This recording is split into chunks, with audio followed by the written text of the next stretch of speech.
Good morning, dear students. I am Ms. Navida Sheikh from Brahan Mumbai Mahanagar Palika MCGM virtual class. I welcome all my dear students to another and interesting session. In today's session, we'll be learning something new and interesting from a science textbook. So let's get started.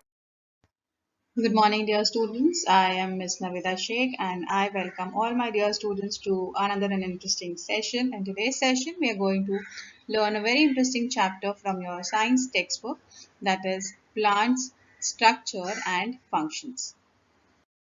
Now, you have used plants in various ways. We make use of plants leaf in order to cook vegetables.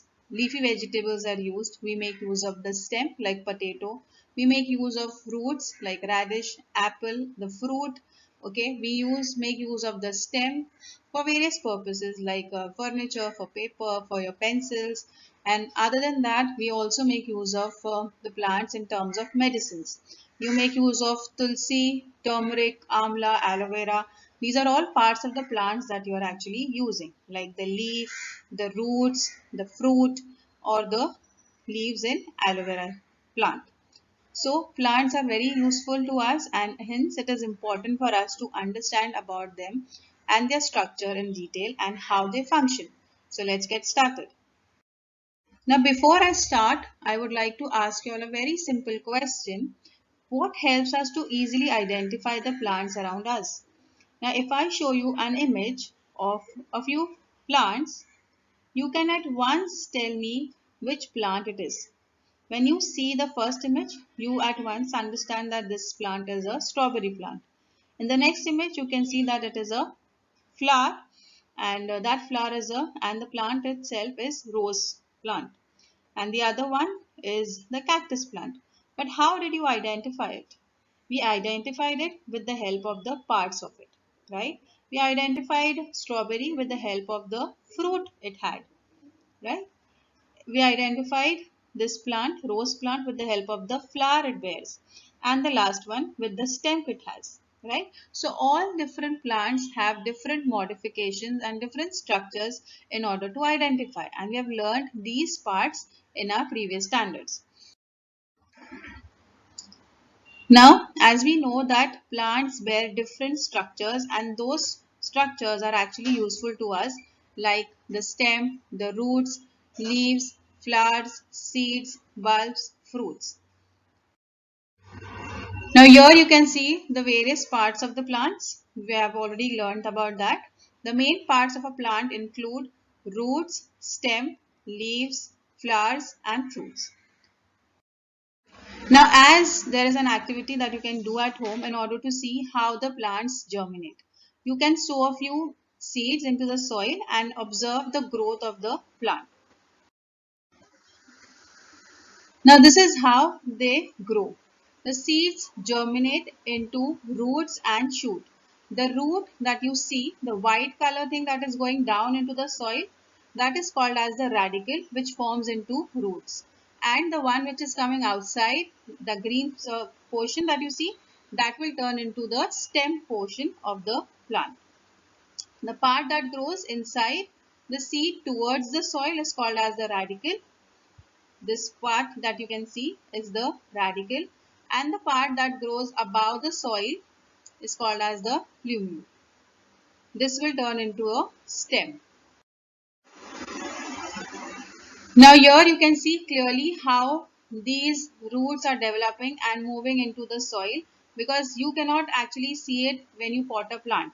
So here you can easily see how the roots are germinating and they are forming a huge network of roots inside the soil. Now what are roots? Roots, we have learned that they are the underground part of any vascular plant. The main function is to absorb water and provide anchorage to the plant and absorb essential mineral elements, nutrients and water from the soil. It also helps to store food. Now the roots that form from the radicle, they grow into the ground. Okay, they go, as we learned, that they move towards the soil inside the ground. The root is thick near the ground and they gradually taper to a pointed end. This part of the plant growing below the soil for support is called root. We have learned the functions of root also. We'll discuss about that. These are a few examples of roots that you have, and some roots are very strong because they have huge trees to support. Some are having very delicate root system because the plant which is above them is very fine and minute. Okay, so depending upon the need of the plant, the root system is present. So here let us understand about the root system. Here you can see the roots of the plant. The root have the main root which is growing towards the soil, and it has branches which spread out laterally, that means on the sides. These roots are actually very important because they have hair-like structures which help the plant to absorb the essential nutrients and minerals and water. Okay, so the roots bear hair-like structures near the root tips. These are root hairs. Let's have a closer look of the root hair. Here in this image, you can see clearly how the root hairs look. Now, apart from the root hairs, there is an important thing that you need to pay attention to: the root tip. Okay, the end of the root, you can see it is slightly cream in color. Now, that is a very delicate, the root tip is very delicate. Okay, so in order to protect it, there is a cap-like structure called the root cap. So, this cream portion that you see at the end of the root, that is the root cap. This helps the root tip from any injuries. Okay, as the root tip is a very important part for the growth of the roots, it has to be protected with the help of the root cap.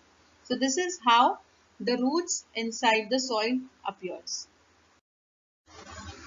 Now let's understand about the types of roots.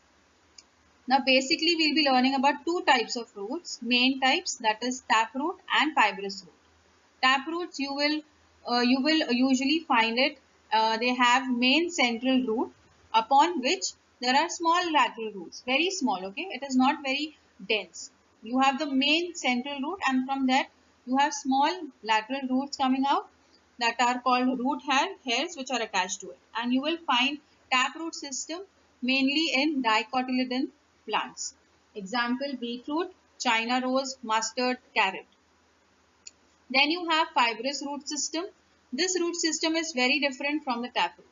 Here they will have bushy roots, means they will have denser roots as compared to the taproot, in which their thin, moderately branching roots grow from the stem.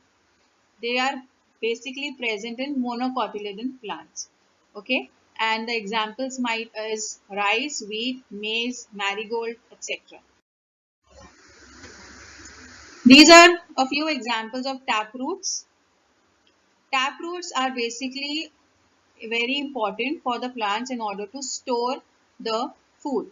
Okay, they appear to be swollen, right? Not like normal roots that you see in your plants. They are very bulb-like, and they have thick roots, and they have very small hair-like structures which are coming from the lateral side. So some plants produce secondary roots that grow obliquely and spread far and wide in the soil. The roots support the plants. This type of root is called as the taproot. Now these are a few examples like the carrot, radish and coriander. You can see how beautiful the roots look and how important the roots are for us, because we make use of it every now and then. Now there's an activity which you can perform at home. Take a glass of water and fill 3/4 of it with water. Place an onion on the mouth of the jar. You should not fully submerge the onion. You should just place it over the mouth of the jar and see that what happens in such a way that its roots are towards the water. Okay. You can always see that onion has two sides, the root side and from one side where the stem comes out, right? So the root should be facing towards the water. And after a few days, you will observe the growth of the roots for 8 days. And you will find that these type of roots appear.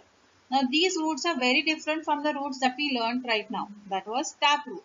So this type of roots are the next type of we are going to study. The next type of root that we are going to study is the fibrous root. Now the fibrous root system appears like this. Okay, they have a very bushy root. They spread wide into the soil. they have many branches. Okay, so the fibrous root system forms a dense network of root that is closer to the soil surface. Okay, it doesn't go very deep. It goes into the it goes deep into the soil depending upon the plant, but it is mostly towards the soil surface. Okay, grasses such as wheat, rice, and corn are examples of fibrous root system. Fibrous root systems are found in monocot plants, and in dicot we find taproot system. Okay, so these are the two important types of roots that we need. The next and very interesting type of roots that we'll be studying now is the adventitious roots. Now these roots are very special because they are not arising from the radicle. Okay, so the roots that grow anywhere apart from the radicle or its branch are called as adventitious roots. Now you must be thinking कि अगर roots में से नहीं radicle में से roots नहीं form हो रहे तो कहाँ से root form होंगे? So the answer is they will branch like the taproot, but they will come out on the above the soil layer. Okay, they may be underground, but mostly you will find them on the upper level, that is from the stem. They generally develop from stem nodes, internodes, leaves, etc. Now these are roots because of the modification of the root system. Now basically the function of the root is to perform, give support, absorption of water, and supplying it to the different parts of the plant, and absorbing minerals and other important nutrients. But sometimes some plants require certain extra modification, that is extra support they require. Sometimes they require extra storage of food, and sometimes for respiration. And because of that we have adventitious roots. Now here in this picture, this is a maize plant that you can see. Now along with the root that is already inside the soil that might have arisen because of the radicle, you have additional roots that you can see which are coming from the stem, okay, from the node of the stem in whorls, like in a circular form.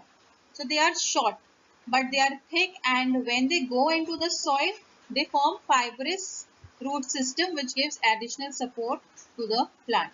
Okay, now basically you will find these roots in sugarcane, maize, and sorghum. These are called as stilt roots. Okay, they provide extra support to the long plants that are growing. Now this is a very interesting root that you can see. Now these roots are coming out from the soil above the surface. Okay, so these are called as roots which are used for which are using oxygen which is not available inside the water. So in some plants that grow in swampy areas, the root emerge out of the ground and grow upwards to get oxygen for respiration. The root tips of these plants have minute pores called the lenticles through which they respire. Okay, so as all the living organism and the parts of the plant, even roots require oxygen. And because it is dissolved, because it is submerged in the water, they do not get sufficient amount of oxygen. So they have this modification which the root is coming outside the soil, and from there they can absorb the oxygen which is there. The next type of roots are called the climbers. The climbing roots you must have noticed in money plant. Most of you all must have seen how a money plant grows. They grow onto another surface or on the other plants. Now why do they do this? Because their stem is not very strong. Okay, and they have specialized roots which come out from the nodes of the stem in order to climb over the other plant. Okay, so these roots arise from the nodes and attach themselves to some support to climb over it. Thus they provide support to the plant, and hence they are called as climbing roots. Example is money plant or betel leaf. Betel leaf means the pan that you eat. Okay, the pan का पत्ता जो हम लोगों को मिलता है उसे हम लोग betel leaf कहते हैं, and that is an example of a climbing root. Now these are a few examples of adventitious roots where you can see the aerial roots coming out, and it is giving extra support because the tree is so huge and they need additional support. So they have these aerial roots, whereas on the other side you can see the roots are green in color. Along with the internal roots which are already there inside the soil, you can see the roots which are green in color. These roots are actually providing extra amount of photosynthesis to the plant because they also possess chlorophyll in them. So these are few modifications of the plant that do. Now here in this picture you can see a very interesting tree that you must have seen many a time, that is the banyan tree. Now what is the speciality of the banyan tree? When you see a banyan tree, you see roots coming from the stems of the leaf, the branches of the leaf, and they go down into the soil, right? So they are thick pillar-like adventitious roots which grow from and support heavy horizontal branches of banyan tree. Initially, the roots are aerial and hygroscopic. They become red in color in the moistened state. Means when the root caps are moistened, they appear to be red in color. And as the roots reaches the soil, they become thick and pillar-like. Okay, and they provide additional support. Now, the main trunk of the tree might be not identified also because there are so many adventitious roots which arise. People do not even recognize the main trunk of the plant. The main trunk might die also sometimes, but that doesn't affect the growth of the tree because the crown is supported and nourished by the prop roots. Okay, so these roots that you see in the banyan trees are called prop roots. Now, very interesting fact that we need to know about the banyan tree is there is a banyan tree in a botanical garden in Kolkata which has nearly 1775 prop roots. Its main trunk has decayed and the crown of the tree has a circumference of 404 meter. You can imagine how huge that looks. Okay. The tree is over 200 years old and it is the largest banyan tree in Andhra Pradesh. So this is a very interesting fact and it is spread over an area of 5.2 acres and it is huge. Okay. So this is a very interesting thing that you need to know about the banyan tree or the prop roots. Now, a very simple question that I would like to ask is why do you find these roots appear to be bulb-like or thick, fleshy and swollen? And which part of the plant are they? So in the next coming period, I want you all to be ready with the answer. I hope you enjoyed this session and all the types of roots have been clear to you all. Please see to it that if you have not understood anything, go through the video again and we'll be studying with the remaining parts of the plants in the next coming period. Till then, thank you. If you liked our video, please subscribe to our channel and do not forget to hit the like button. Hope this session was quite useful to you. In the next coming period, we'll learn something new and interesting. Till then, thank you.